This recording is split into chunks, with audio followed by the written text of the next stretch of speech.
Let's move on to talk about the culling of nearly all USAID contracts. Your Global Research Center or lab, which works to reduce poverty, has been affected by those cuts. Now, one of the arguments for the USAID cuts is government waste. What do you have to say to those who believe that America needs to take care of its own first before helping the rest of the world, be it for, say, transgender clinics in China or, say, disaster relief elsewhere?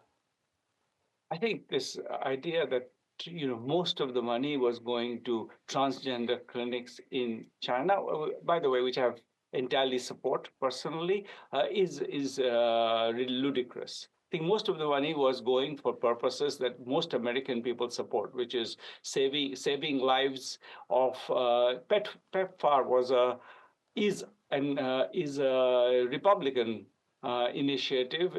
Americans support Right. saving lives. Americans support feeding the hungry. Americans support saving the people in disaster situations. All right, in your recent opinion piece, you, along with your fellow Nobel laureate and wife, Esther Duflo, say that the world doesn't need the US to raise this money, like, for example, USAID. So, where do you intend this money going to come from? I think that it's a great moment for Europe to step up to the plate.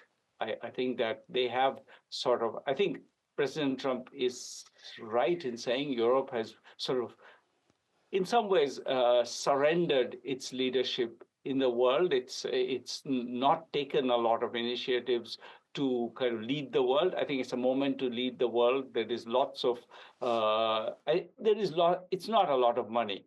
The aid money is still a drop in even Europe's economy is bigger than the US's, and it's not a huge amount of money. If they really want to get leadership, this is a way to get leadership.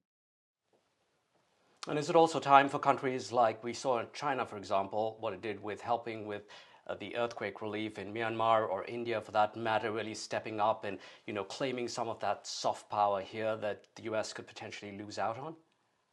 China is certainly doing that. China is very aware of it. It's very mindful of the fact that this is an opportunity for it. They are acting on it. It's very clear that they are mindful of the fact that you can buy soft power relatively easily, especially if the U.S. has stepped off that plate.